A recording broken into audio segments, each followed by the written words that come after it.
Deborah, with her 30 years of being an entrepreneur and creating over 7 companies, knows exactly what it means to accept the mission.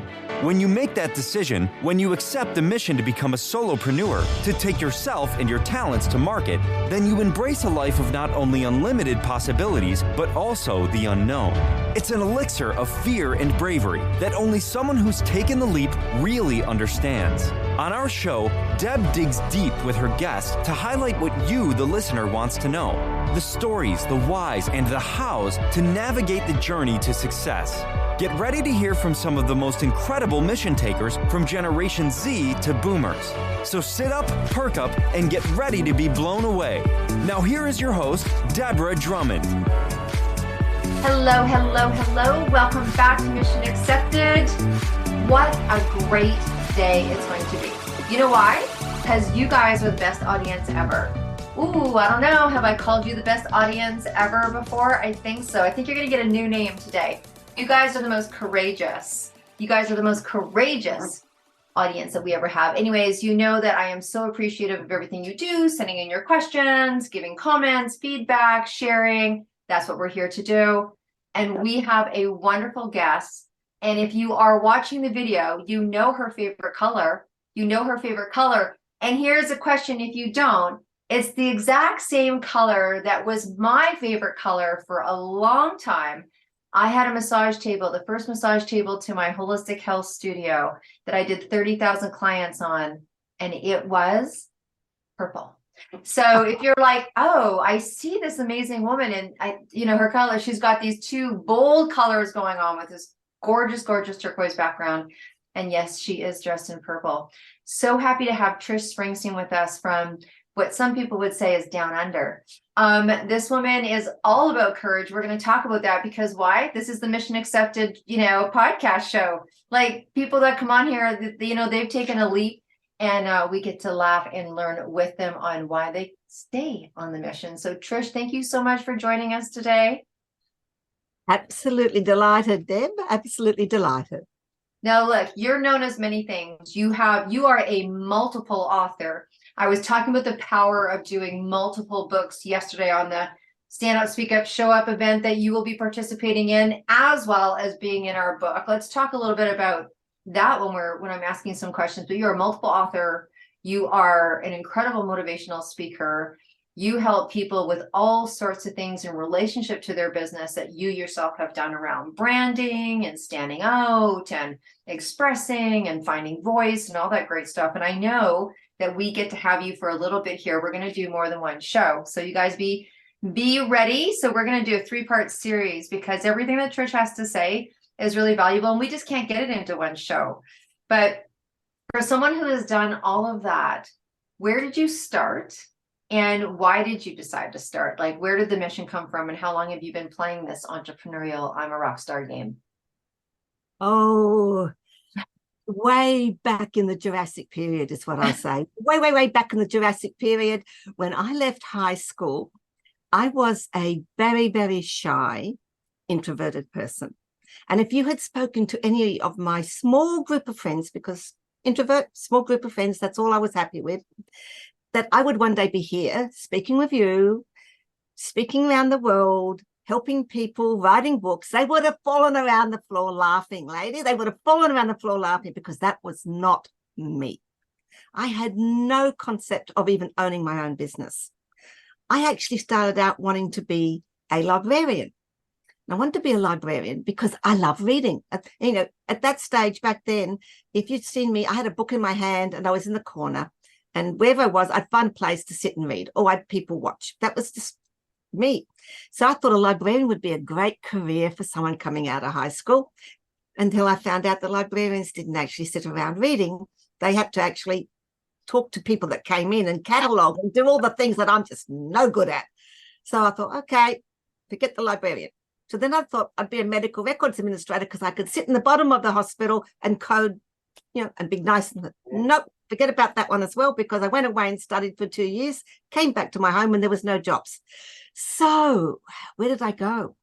Well, the peculiar thing is I ended up in the travel industry. And I know you're going to say, but you're supposed to speak to people in the travel industry. I actually didn't think about that. I thought all I had to do was put people on travel. You know, they didn't have to speak to me. They could just pass me a piece of paper and say, this is where we want to go. Anyway, in that area, I had to go to meetings.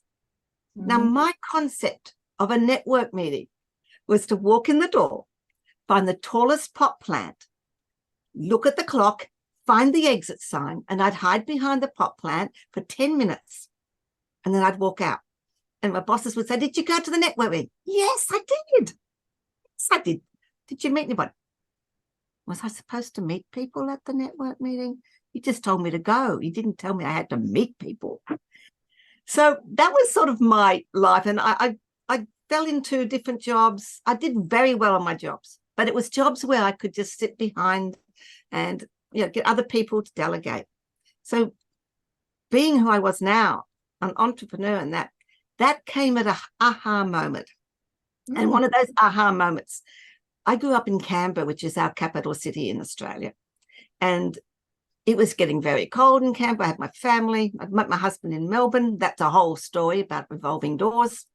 We could go into a whole podcast. Ooh, okay. You perked up our audience's ear. It's like, ooh, how you met your husband, revolving door. Yeah. Okay. Good story on that one. This, you know, hotel in New York with a revolving door, and you got stuck in it, and they couldn't find, you know, they couldn't get to you for hours. And by the time you walked out, you had a ring on your finger. I mean, let's make a movie. Not quite like that, but pretty close to it, because that was, a whole story. We could go down that way if you want, but very short. Very short. You want me to hear how I met my husband? Oh, well, you can't leave us hanging now. So tell us the short story, because we've got time. This is the thing. The Mission Accepted is about having fun, and we always talk about how we take on the mission. And people forget that there's other lives. There's a personal life. There's things that you conquer. There's people in those lives, right? So tell us. It's like one of those crossroads in time. I could have gone this way. I could have gone that way. Yeah. And in our lives, there are loads of crossroads. And a lot of my aha moments happened at crossroads. And I often look back and think, well, if I did that, where would I be now? Probably not what I'm doing. So I was studying in Melbourne. I was in a flat with my flatmate, and she'd gone out. And I had a raging cold, people, just a picture. Huge red nose, raging cold, tears down, not dressed up. And this guy knocks on the door. And he says, I've come to see my flatmate. And I said, she's out. I wasn't really in a mood to talk to anybody. And he looked at me and he said, just wait there 1 minute. Now, why I waited, I've got no earthly idea. So he trots off, comes back with his glasses on, and he looks me up and down and he says, hi, I'm Peter. Would you like to go out? I'm thinking, I've got news. You want me to go out? When? Oh, 2 days' time. It's my birthday. Want to come out with me? Now, I'm an introvert and I'm shy. Why I said yes, I have no earthly idea. But this is our first date. We go out to dinner. I don't even remember that. We rescue a dog and take it to the dog kennel. We end up on St Kilda Beach, which is a beautiful beach in Melbourne. The full moon is coming up. The water's coming in. And this guy, Peter, sits down next to me and starts quoting poetry that he has written. Ladies, how can you fight that? How can you possibly fight that? And then a week later, another day, he says, I'm going to ask you to marry me. And I just looked at him and I said, no, I'm going to Perth to work. I'm not marrying anybody. Yeah, okay. Fast forward. We've been 47 years married in November. Wow. So it's like one of those moments where if I'd gone out, would I have met him? Good question. Not standing behind the potted plant and hiding out, you wouldn't have. No. I think the universe knew they had to deliver your husband because you weren't going to go find them anywhere. And he is the wind beneath my wings. He is my foundation in everything I've done. We could be as poor as mice. And I say, look, I want to go and do this. This is when I started my business, because businesses have up and downs. And I'd say, I'm going to go and do some marketing. I'm going to buy this. I'm going to do that. And he said, okay, you go do that. I need to go to the conference. Okay, you go to the conference. I mean, whatever you want to do in your business, you do. So I guess maybe that's how I've got where I am, because I've got a foundation and a rock that thinks I'm the most brilliant person. And when people don't book me or do anything, he's like, don't they know how good you are? You're absolutely awesome. I'm saying, darling, I know you think I'm awesome, but these people take a little bit longer to find out that I'm awesome. So oh, yeah, he knew immediately. He knew on date two. He knew on date two. I know it's hysterically funny because I mean, the bit that I'm always puzzled over is why did he go and put his glasses on? And I never figured that bit out. You know what? Because he was like, she's absolutely gorgeous. Hang on a second. I just got to go double check. He comes back and he knew if he didn't grab you right away, you were going to be swooped up by somebody. So he was like, well, you know what they say about librarians. I mean, as soon as you said librarian, men are like, I like that look. No, that's sort of my story, which is like, okay, we can end this podcast here. No. Let's talk. This is all about courage. So so Peter had the courage, and so did you, obviously, to step in and to be crooned by poetry and absolutely. I was lost, even though I told him I wasn't going to get married. I mean, what can you do? I knew I was gone. I was a goner, but I wasn't going to let him know that quicker. All right. Okay. So tell us how you came into being an entrepreneur, other than having like an incredible support behind you. Tell us. Okay. So before we got sidetracked, I'd moved up to Brisbane and I was studying full-time or part-time, working full-time, had a family, and we didn't know anybody because I left all my family and way down in Canberra. So one day I said to this acquaintance, I said, well, I need to find out. I need to make some friends. I need to go somewhere to make some friends. This is a pretty courageous moment because, hey, still shy. And so this person said, I know a club. You just go in there and you'll make loads of friends. So I took a deep breath, walked in the door, and then if he'd been in front of me, I would have killed him because it was a Toastmasters club. And they wanted me to speak. Can you just understand? I mean, here I am, shy, and I still hadn't got fully into I don't care whether you like purple or not, I'm wearing it. So I was, still teetering on believing myself. I actually, at that stage, people had no concept that I was anything special, no concept that I had a message.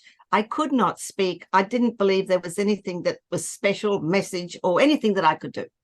So I'm still a member of Toastmasters. It's nearly 30 years. I go there to play. Mm-hmm. I don't know that they actually like me saying that, but that's where I go to play and keep my skills up and to give back.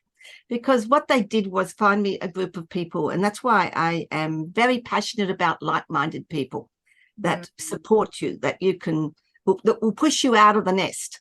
And boy, did I need pushing out of the nest, I can tell you. That nest was really, really comfortable. I really wasn't wanting to go anywhere. But I found the courage. I found that I love speaking, and I found that I love training. And so that was probably an aha moment at that crossroads. If I hadn't gone to this meeting, where would I be now? Good question. At that meeting, that sort of started me on that. And that's where I met a really good friend who became my then business partner. And we'd been doing all of this stuff for free. And we looked at each other one day and said, why aren't we getting paid for it? So we took a deep breath and opened my business. And that was sort of the start of the entrepreneurial journey, which had loads of ups and downs and aha moments in of itself. I sort of fall into certain things, and sometimes I have like, oh my gosh, can I just go back to bed and pull the sheets over my head?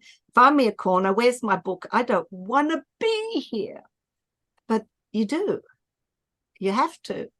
And as I've had now, you've got to keep moving forward on the journey. Because if you don't move forward, you stagnate. Well, it doesn't matter whether your business in your life, whatever it is your journey is, even if it's only a little inch on that journey, or centimetre, or whatever the term is, because I'm now old. You know why I say Jurassic period. Even if you take that little first step, it's movement. And movement is change, and movement is growth. And so every time I come to an aha moment, and there's been some really good aha moments, and there's been some really sad aha moments. But when I look back on my journey, each one has been a movement forward, and each one has been what's made up who I am now. And it took me many years to believe in who I am. Many, many, many years. So let's just kind of unpack a little bit of that. So it sounds like you kind of went into training first, and coaching and training and teaching and learning. And it does take a long time. I was talking a lot about that yesterday. It takes a long time to get that self-love, understand boundaries. Who am I? I mean, I think that just stays with, comes with staying on the planet a little bit, seeing some things, learning some things, watching some people, listening to podcasts. I was listening to a podcast this morning, about, different ways to fundraise, and listening to some new technologies, and it is sometimes just moving a little bit forward and moving forward and moving forward. So as you start to, fall in love with yourself and know your worth, what did you do to get there? Because there's a lot of people that are standing at the same spot that you were standing at, Trish, where they either have made a move, they're in their business, but they're like, oh, it's tough, even sometimes when you're in your business, to dive deeper, to go bigger, to add a new division. So there's that. So also just to make that first step. So what did you do? Now, it's been a lifetime. We feel like it's been a lifetime. I don't know how long you've been in your business, and you can share that with us, but what are some of the things that you did to love yourself? Been in business about 14 years.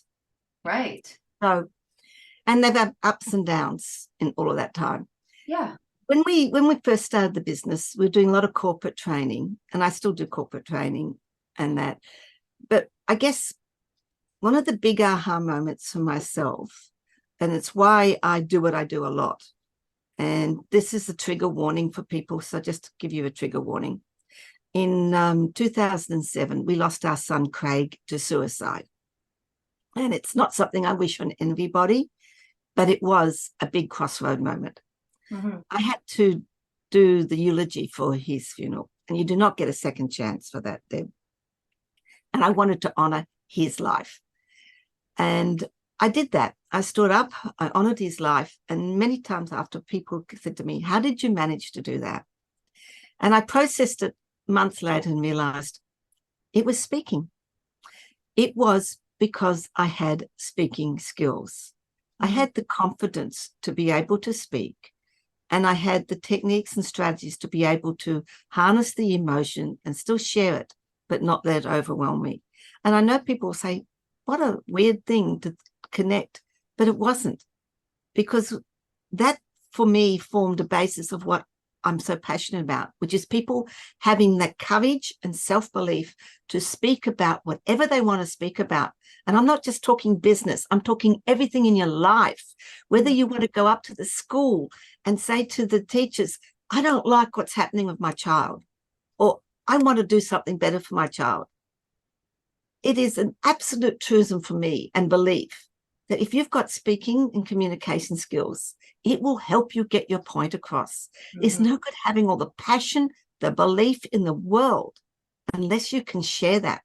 And being able to do that at my son's funeral, I looked back and thought, wow. And if I can do it then, and I never want anybody to have to be in that same situation, but I know that all of us will be in crisis situations, or situations where we have to have a voice, where we have to say something. And I want people to be able to have the confidence and belief to do that. That comes from when I realized I could speak to one person, I could speak to 10, 300, 500. I could get up at a moment's of notice and be able to speak on any topic for any period of time at a short notice to any number of audience, and have the confidence that I could do something coherently and competently. Would it be fantastic? Maybe not if I had more preparation time, but it didn't matter. And I've proven that. I've been asked to speak at 10 minutes notice to a group of people, and I've had to come up with something, and I've been able to do it. And that is a confidence that takes you into every area of your life. So when I started to have that confidence, I started to think, if I can do that, then who am I not to be able to get up and do anything I want? And from that, I had my 60 seconds of insane courage, which we can talk a little bit more about later. But to me, that is my mantra, to be able to do things.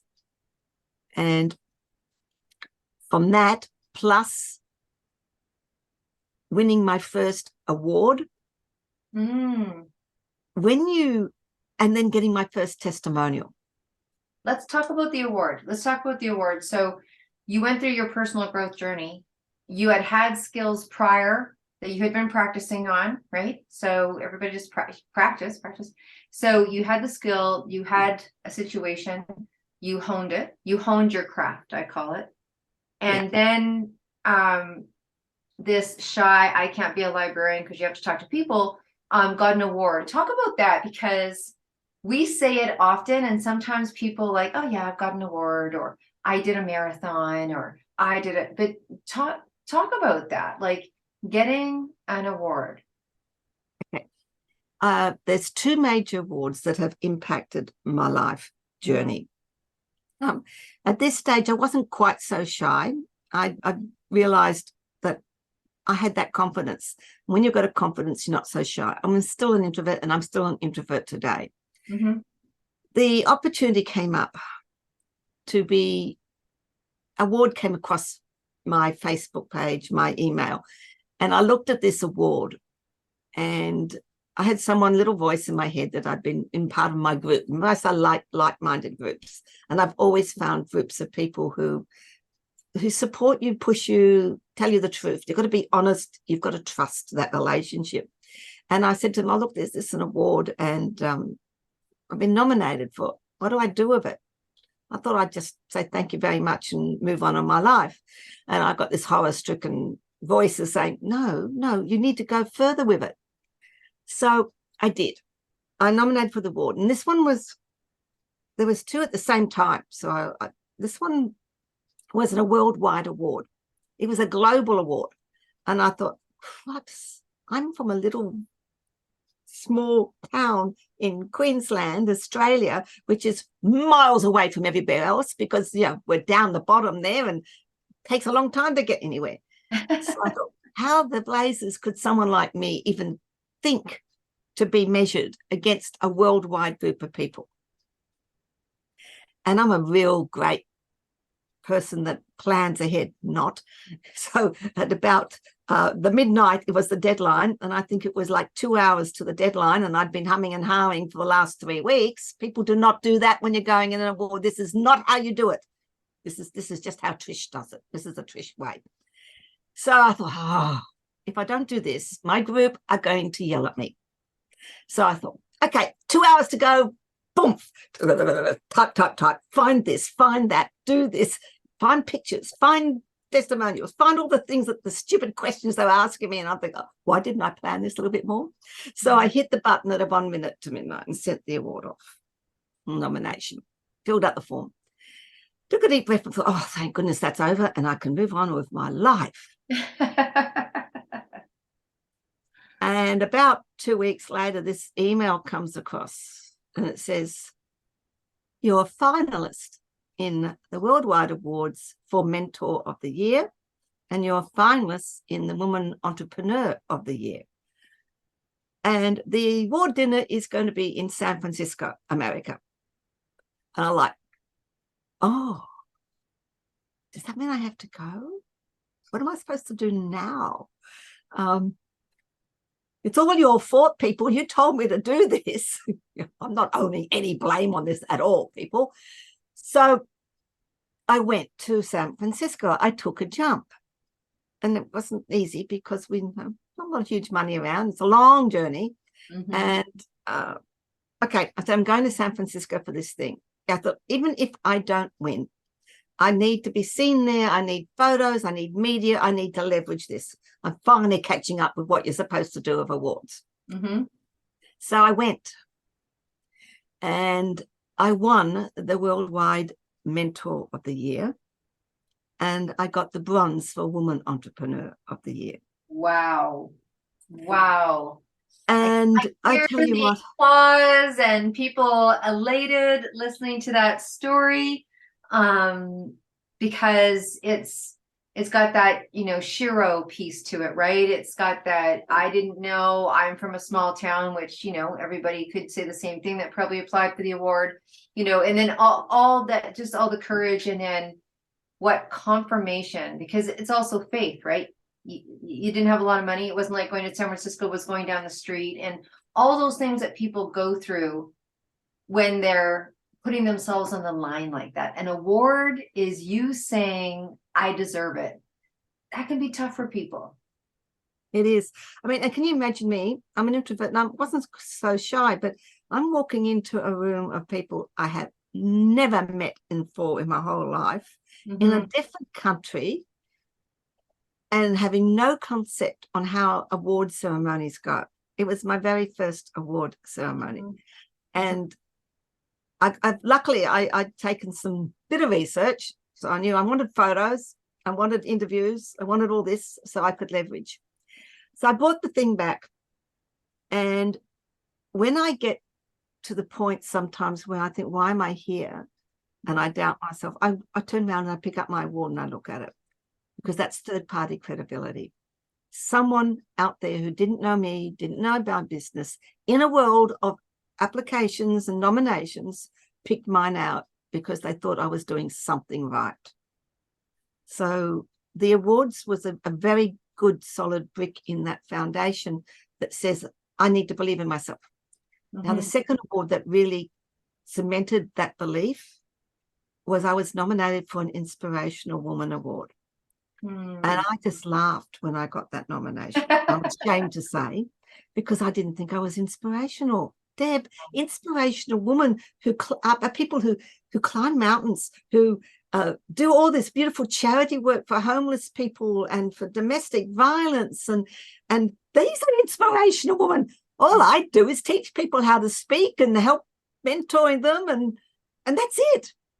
And I'm looking at this inspirational nomination. I'm thinking, these people really need to go and think about who I am, because this is not a category I should be in.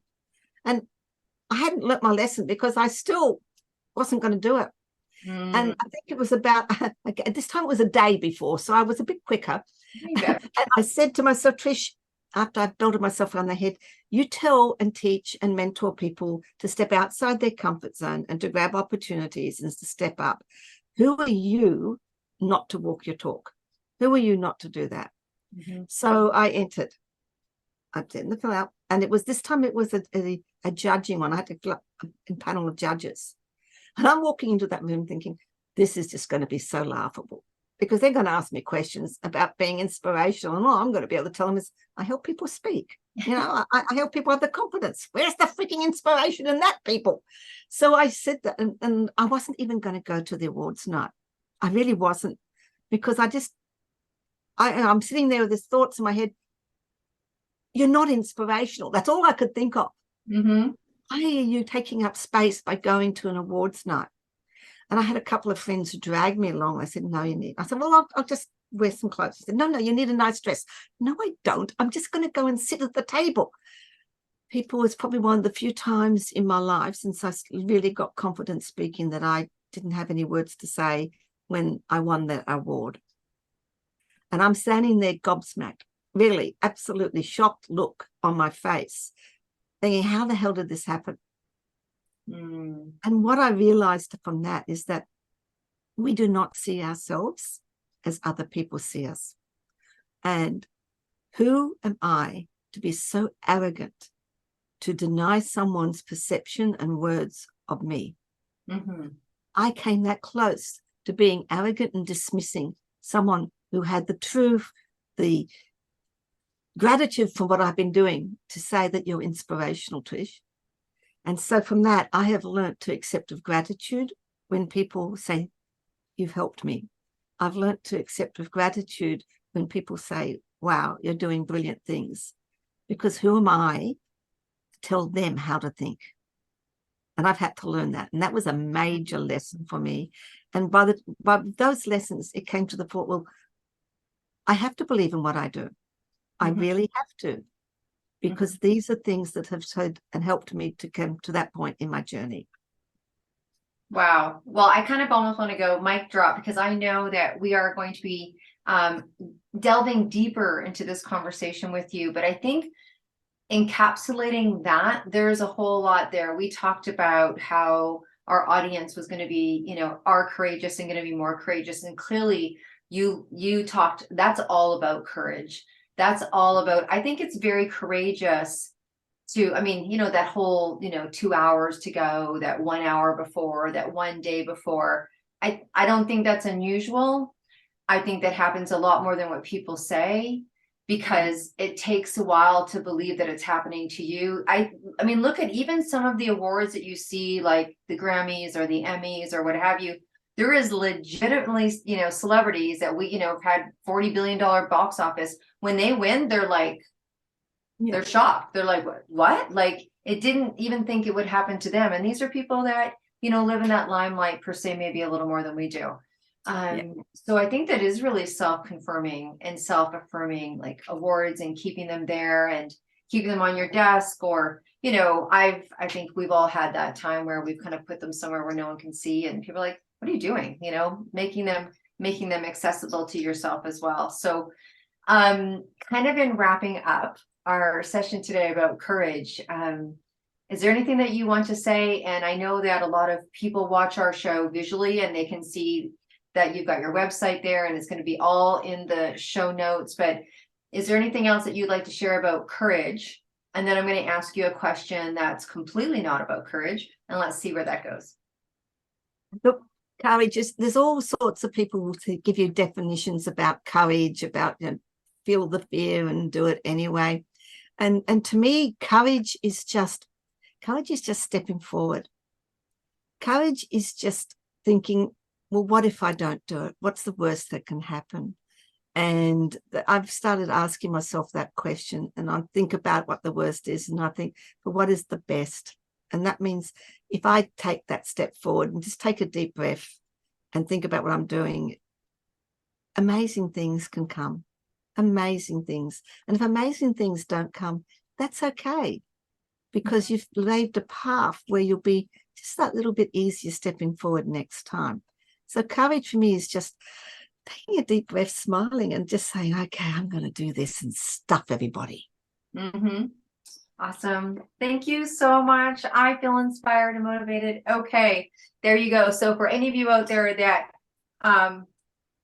want an award, deserve an award, have turned down nominations to awards, and you know what? I'll be completely transparent. There was one bank institution that I was nominated 7 times, and I did not take the nomination.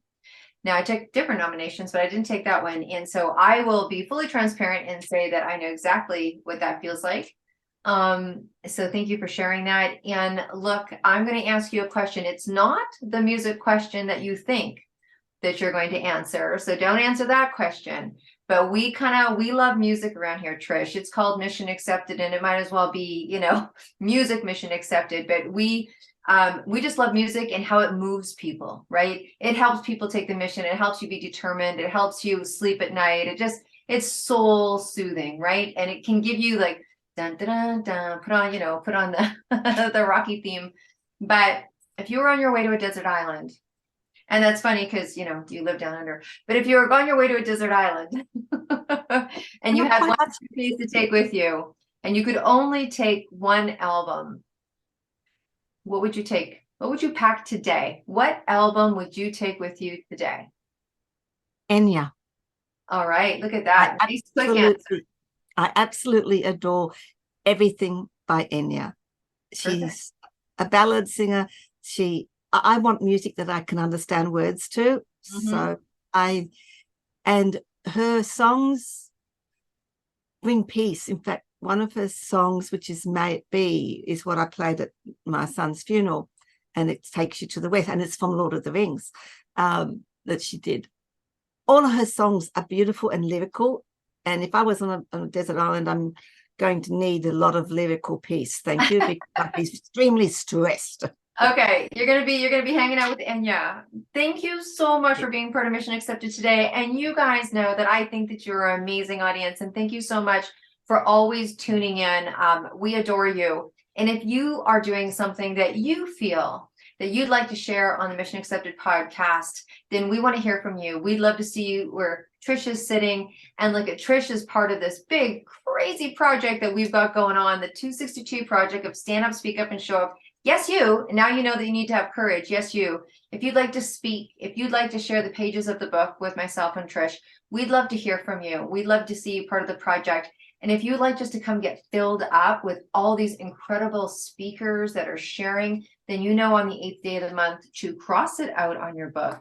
Reach out to us and we're going to give you a beautiful Zoom link that you can join us. So if you want to be inspired or motivated, or you'd like to inspire and motivate, we want to hear from you. As always, thank you so much for sharing with us, Trish. I'm looking forward to your next class. I know that you're going to be sharing a lot of things around authenticity and bravery and just more of what you do. So thanks for being with us today. And thanks, you guys. And until we see you again and meet you again, stay well and stay groovy. Bye for now.